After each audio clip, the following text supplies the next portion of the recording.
Rodrygo, Man City can't afford to ignore Real Madrid's Champions League-loving Brazilian. Much like his compatriot Vinicius Jr., the Brazilian forward has taken time to mature in Madrid, but is now a key player under Carlo Ancelotti.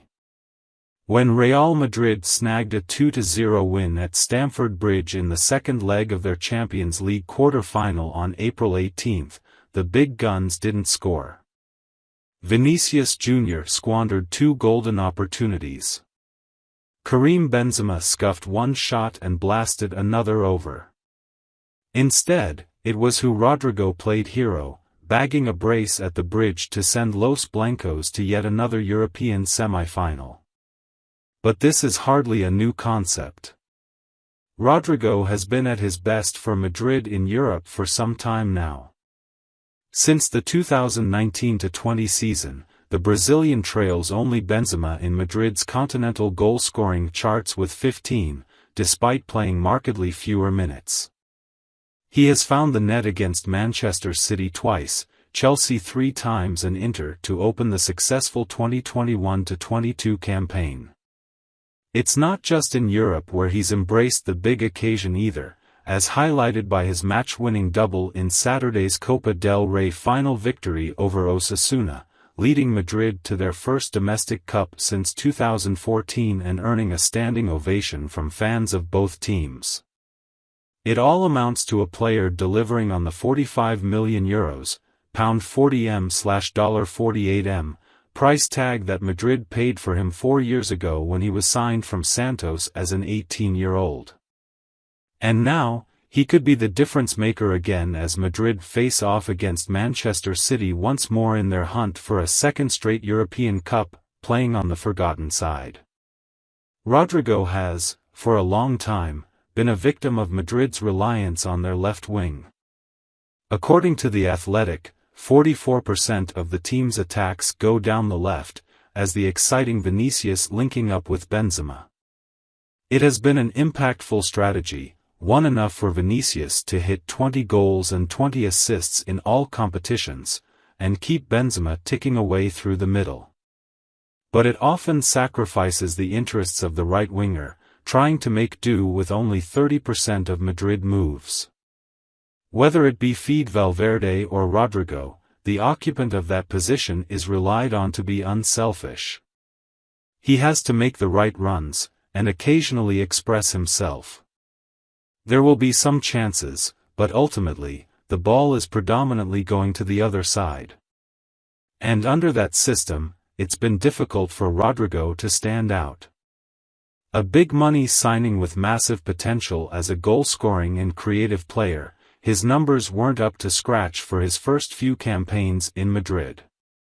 He scored only 3 times in La Liga across his first 2 seasons, starved of opportunities and occasionally wasteful on the ball. This year, though, he's embraced the role more efficiently. Rodrygo still has less of the ball than his Brazilian compatriot on the other wing, but he uses it more intelligently. His decision-making is more refined, while his passing accuracy is among the best in the world at his position. I don't have much to do anymore, just keep doing the good things I'm doing, keep working every day, keep improving. I see that I'm better every year that goes by, every season I'm evolving, Rodrygo told Goal in February, forcing his way into the picture. Rodrygo, despite operating on the undesirable flank, has pushed himself into becoming an almost untouchable in Ancelotti's side, especially in the Champions League. It started last year, when he bagged a dramatic, last-gasp brace against City to help send Madrid to the final. In the trip to Chelsea this season, meanwhile, the Italian manager tweaked his lineup to ensure Rodrygo featured. He dropped preferred wide man Valverde into central midfield, and gave Rodrygo license to drift and link up with Benzema. And the Brazilian thrived, turning in a memorable performance to dispatch the Blues. It was crucial that he showed up, too. Benzema, held scoreless, had one of his worst games of the season. There have been other similar situations, too.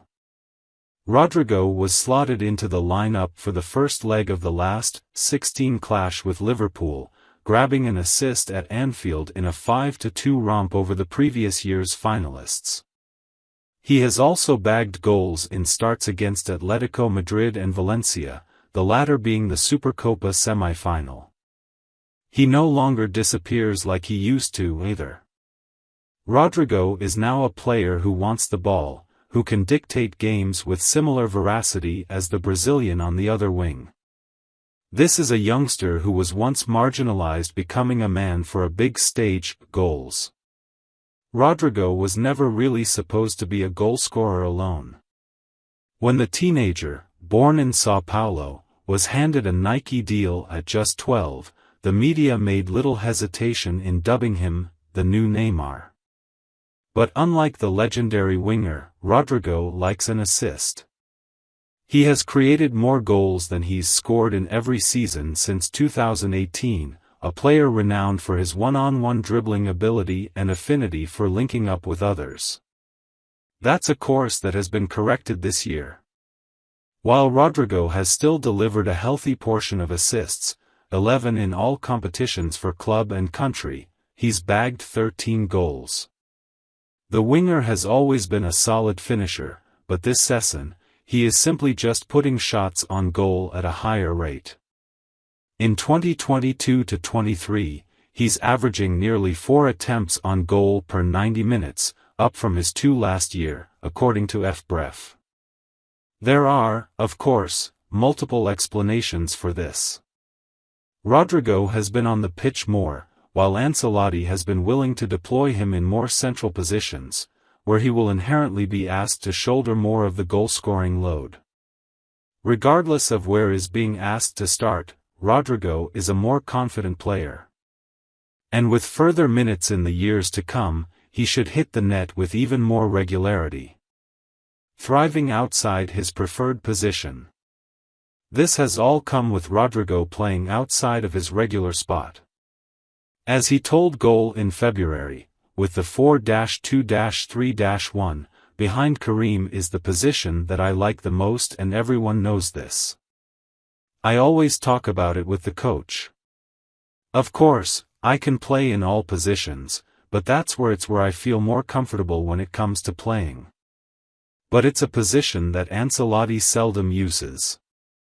Although he has toyed with a 4-2-3-1 system, and inherently encourages positional freedom on the ball, Rodrygo has rarely been granted permission to play in the number 10 spot he feels he is most impactful.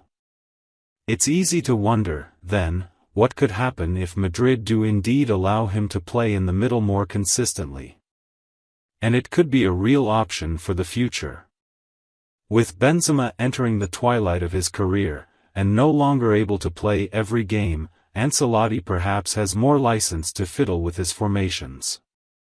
There is the chance, too, that this could easily be the manager's last season at the helm, giving a new coach an opportunity to reinterpret Rodrygo's role.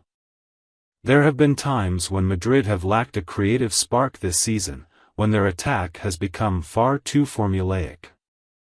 Perhaps the solution is to get Rodrygo into the middle on a more permanent basis. It could offer some balance to a midfield unit that has looked defensively unsure at times. Regardless, Rodrygo is 22, and is continuing to improve. With 2 more years on his current contract, and presumably, a longer extension to come soon, this is only just the beginning. Chances are, he will only get better.